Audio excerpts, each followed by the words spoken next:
позвоню вам с того света.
Тут какая-то ошибка.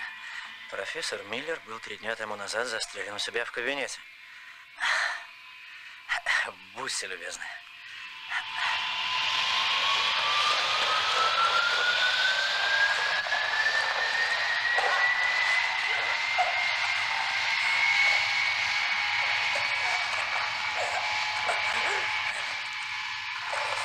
Вам предъявляются 3 обвинения.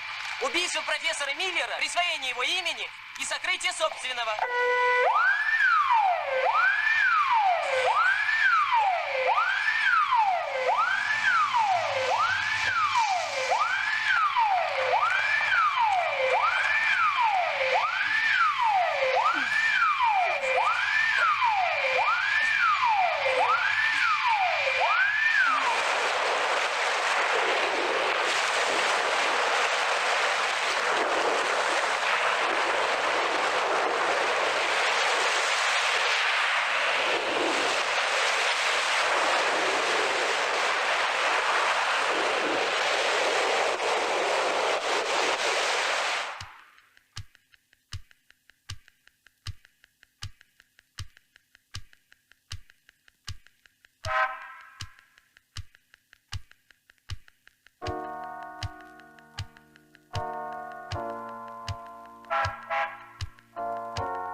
Президент ждет вас, пожалуйста.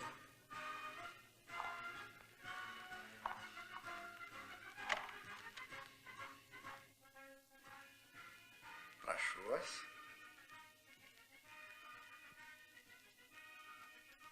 Если хотите согреться, все на столе. Не меняю привычек, господин президент. Напрасно. Маленькие слабости делают нас человечней. Слушаю вас. Как я уже докладывал телефонным звонком, господин президент, дело чрезвычайной государственной важности. Речь идет об установке, которая будет создана в Институте физики и предназначена для дублирования живых существ.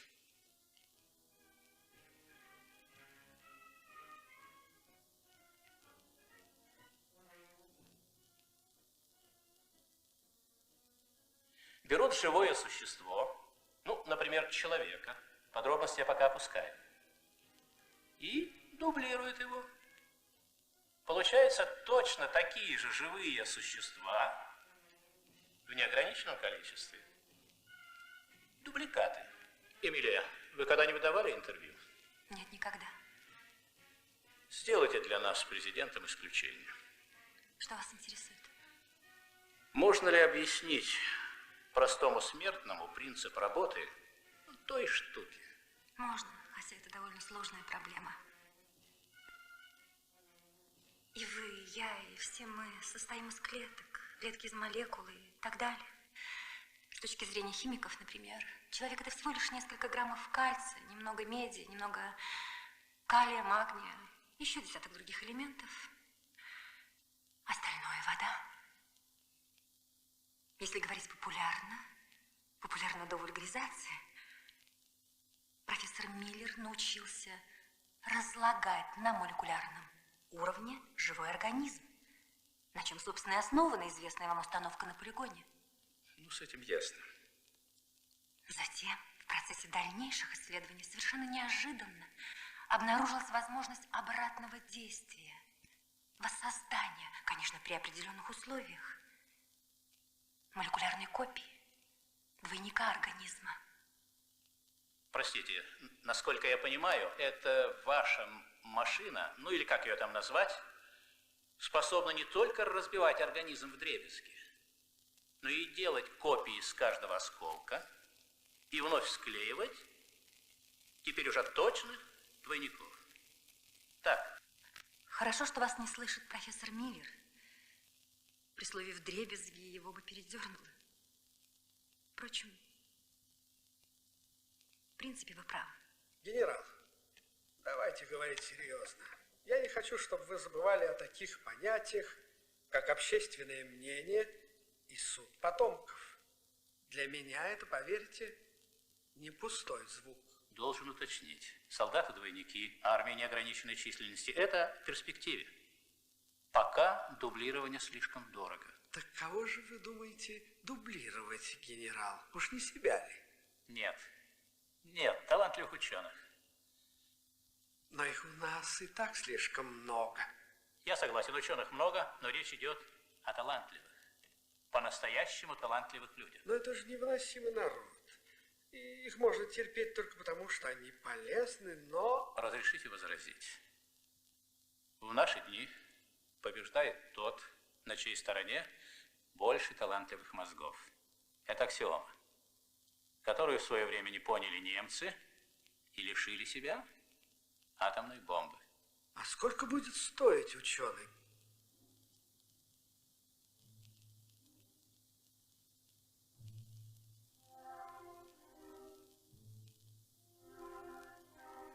Рядовой ученый 1150, выдающийся, ну, тут нет точной цены.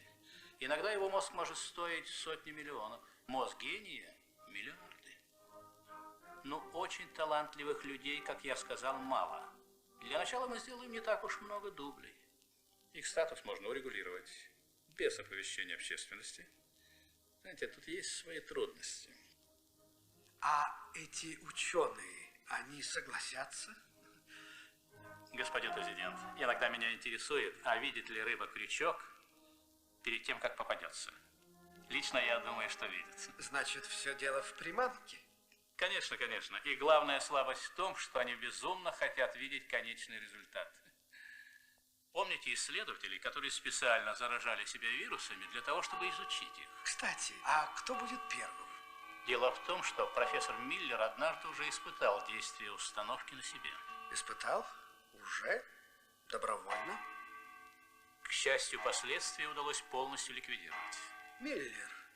Именно. Тот самый? Тот самый. А он, случайно, не из цыган? Не исключено. Вот видите? Ну, а теперь, слава богу, все в порядке. Ну, если не считать, что Миллер тянет кота за хвост. Он умышленно, подчеркиваю, умышленно, медлит с окончательными выводами. Мотивы? Все те же. Суд потомков и тому подобное. Но ведь он же крупный ученый, с мировым именем. Лауреат многих международных премий. А вот это надо еще проверить, кто и за что дает ему эти премии. Вы пытались его убедить? Еще как. Сегодня четверг. Через неделю представьте подробный доклад о всех аспектах проблемы. Опыты с дублированием продолжайте. Финансовый вопрос мы уладим. Благодарю. Сегодня буду молиться всю ночь.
Вы, как Христос, воскресли и вознеслись на небо.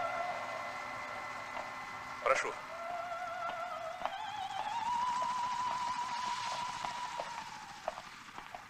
Прежде всего, позвольте от имени президента и от себя лично выразить искреннее сожаление по поводу нелепого инцидента в аэропорту. Но что поделаешь, Господь кого любит, того и наказывает. Однако вопрос не так прост, как может показаться на первый взгляд. Как бы ни были глупы наши стражи порядка, требуется срочно урегулировать ваш юридический статус. В конце концов, у них на руках документ о кремации тела и урна с прахом.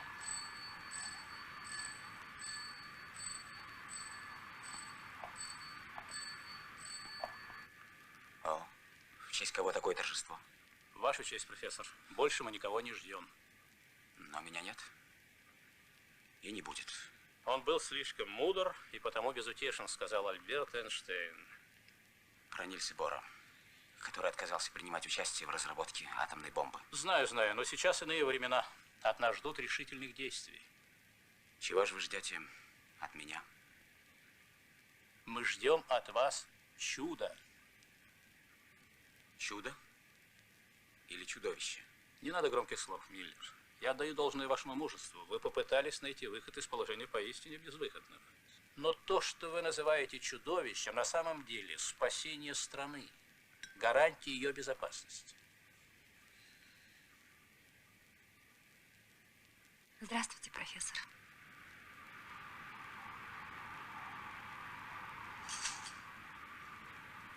Хочу предупредить, что ваша ассистентка находится здесь не по чьей-либо указке или приказу, а потому что сочла нужным так поступить в создавшейся ситуации. По велению сердца и долга. Да, если хотите. Я думаю, вам есть о чем поговорить. Блажен тот, кто думает, что он думает за других. Побойтесь Бога, генерал. О, если я буду бояться Бога, он подумает, что меня уже нет в живых. И все-таки вы торопитесь. Как говорил все тот же Ларош-Фуко, если дурачить людей, надо дурачить их долго, как это делали в Риме. Но не будем ссориться. Мы нужны друг другу больше, чем это может показаться на первый взгляд. Черт. Никак не научусь правильно пользоваться столовыми приборами.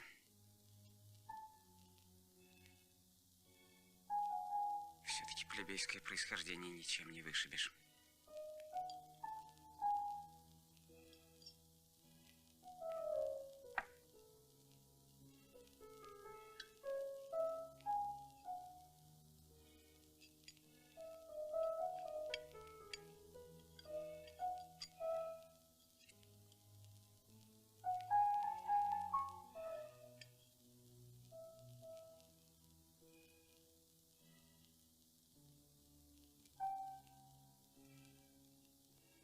А как вы думаете, генерал? Какой Миллер остался в живых? Настоящий или двойник?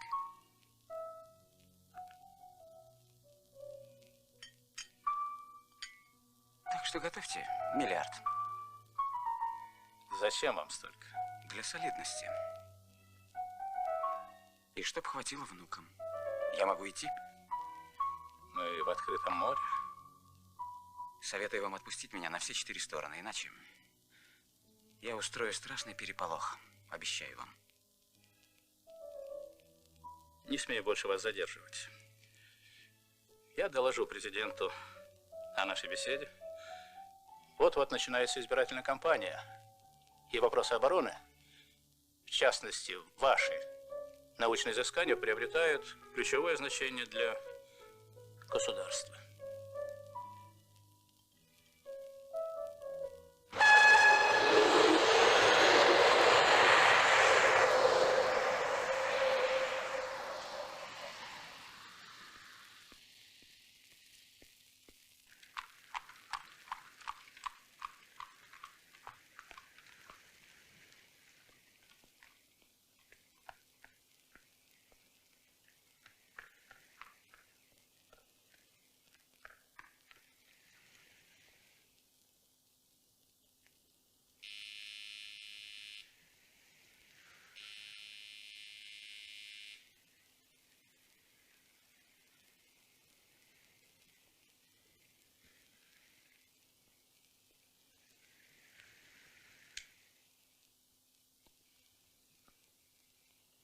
Кто там? Здесь живут родители профессора Миллера. Да, здесь. Но мы одинокие больные старики, никому не открываем. А где ваш сын? А вы разве не знаете, его больше нет? Он погиб. В лаборатории во время опыта. Отравился газом, так говорят. Извините, прощайте, мне надо кормить больную жену.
Здравствуйте. Не узнаете? Нет. Мне тогда так и не удалось улететь. Меня арестовали у самого трапа. Вы про что? Я не понимаю. Ну, тогда в аэропорту. Я Миллер. Не морочите мне голову. Миллер убит. В своем кабинете. И сожжен в крематории. Что вам нужно? Ничего.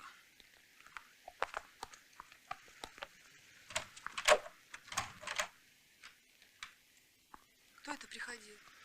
Нет, никто. Ошиблись адресом.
Потомки не простят нам варварского изучении морской среды.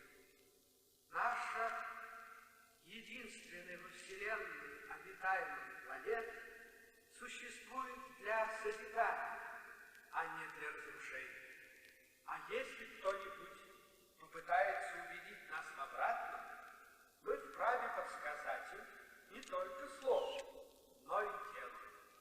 Свобода – это не пустой звук. Ее надо пестовать и охранять, что требует постоянных усилий в самых различных аспектах. Наш сыновний долг – держать полость, не терять бдительность, укреплять оборону готовности. Вас, к телефону срочно. Кто? Президент. Кто не понял? Вас вызывает президент. По телефону? Да. Да. Системы обороны. Встречается успех. Вскоре она пройдет первое испытание.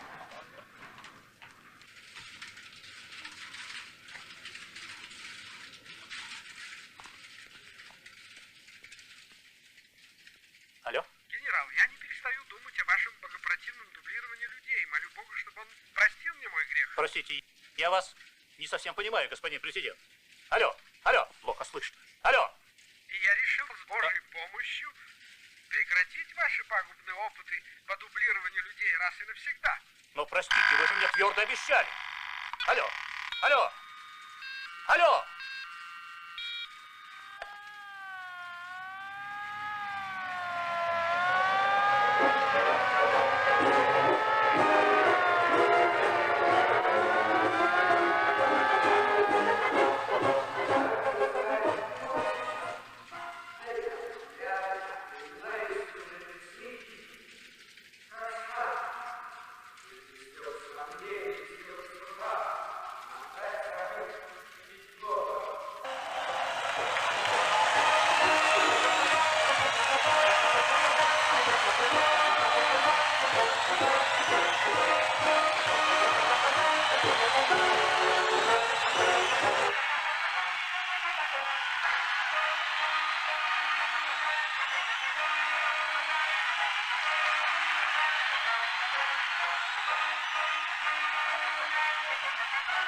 Цвет нации, молодежь, собравшуюся сегодня здесь, не усыпить пустопорожними призывами охранять морскую среду или запретить охоту на уток.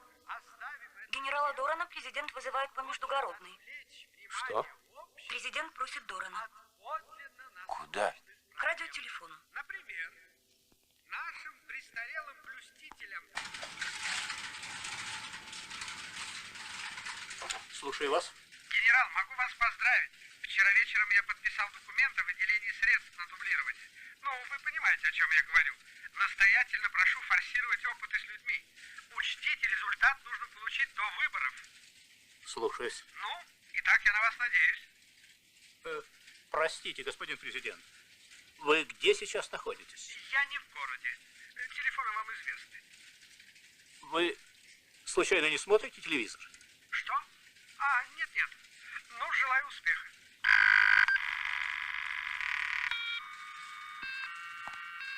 За толстыми стенами лабораторий.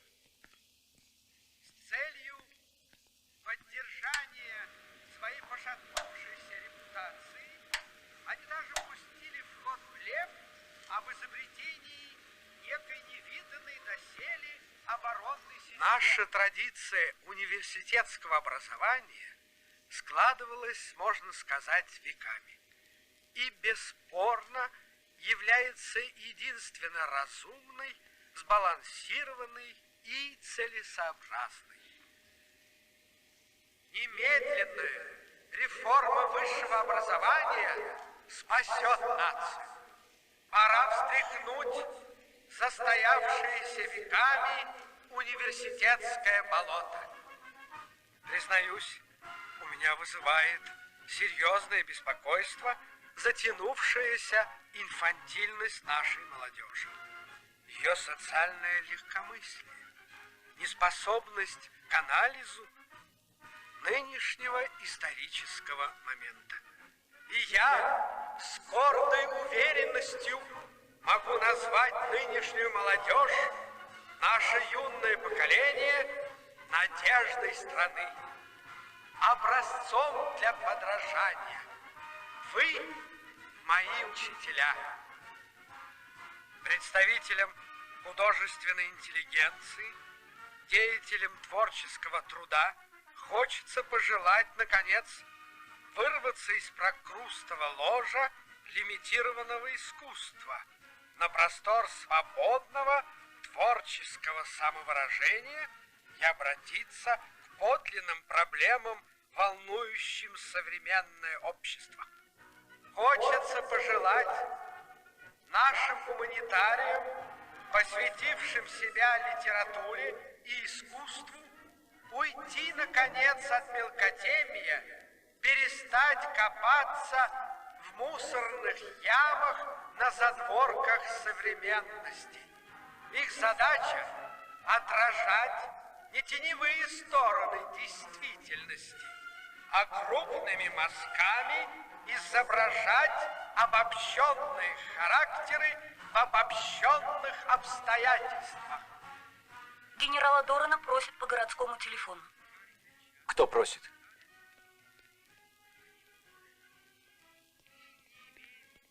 Кто? Это он сам. Президент? Нет, профессор Миллер. Миллер.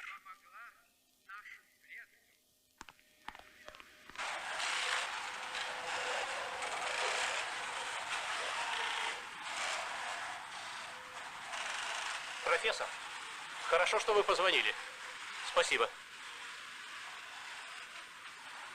Профессор, хорошо, что вы позвонили. Спасибо. Профессор, хорошо, что вы позвонили. Спасибо. Я ищу вас с самого утра. У меня к вам всего один вопрос. Насчет президента? Ставлю вас в известность, генерал.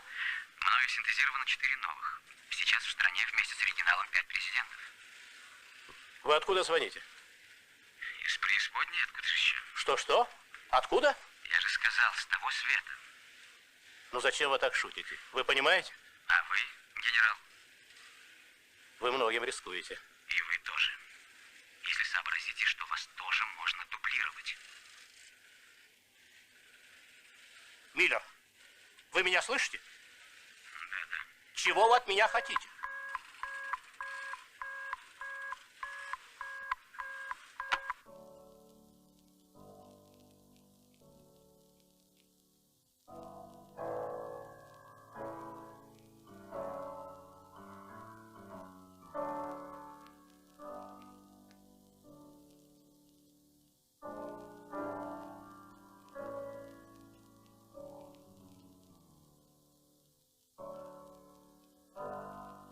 Как известно, он отказался предоставить государству результаты своей работы. Так сказать, самоустранился, опасаясь их использования в военных целях. Какой Миллер? Не понял. Какой из 2 Миллеров, генерал? Я думаю, что этого не знает никто. Даже сам Миллер. Ведь оба считали себя настоящими. А почему вы не подняли тревогу, когда появился второй Миллер? Ведь тогда мы были бы гарантированы от чрезвычайных событий, которые привели нас сюда. Ну, история с Миллером – чистая случайность. А может, их так и осталось двое? Нет. Один из Миллеров устранен. Я сам видел его труп. Это не доказательство. Если можно синтезировать живых людей, то почему бы тогда не синтезировать и мертвых? Зачем? Меня интересует другое. Зачем ему потребовалось создавать 4 президентов, дополнительных существующим? Я думаю, он сошел с ума. Других объяснений пока не вижу. Мне стало известно, что на каждого из вас профессором Миллером заготовлена матрица для дублирования. И я не уверен, что в эту минуту он не приступает к осуществлению своей программы. Своей программы или вашей, генерал?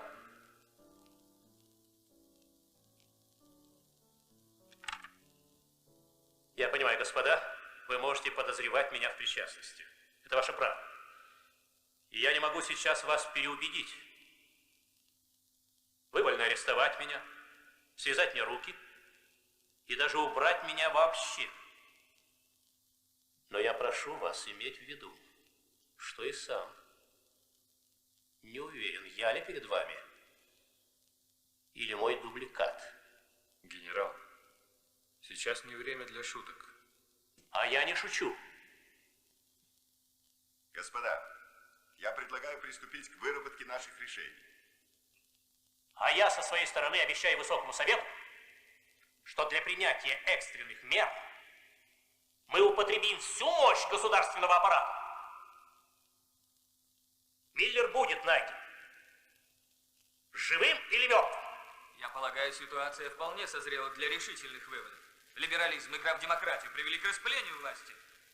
Сегодня 5 президентов, а завтра хаос, инфляция, неразбериха, дезорганизация производства и управления. Согласен, государство на грани краха. Стихийному развитию событий необходимо противопоставить единую и твердую силу. И кандидатура генерала Дорана, мне кажется, подходящей.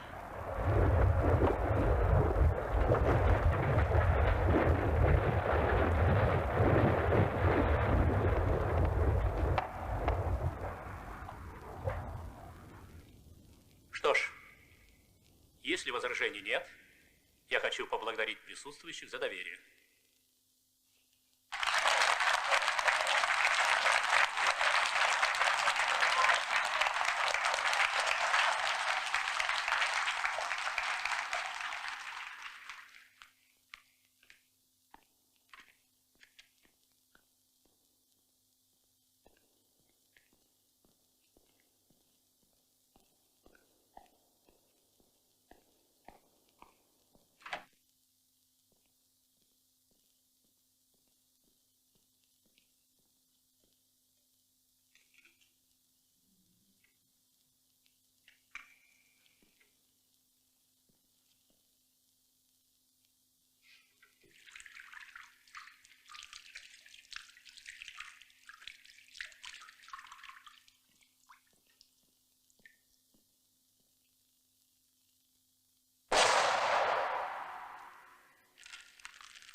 Что он собирается делать? Мстить. Если он прорвется к установке, это конец. Он уничтожит нас всех.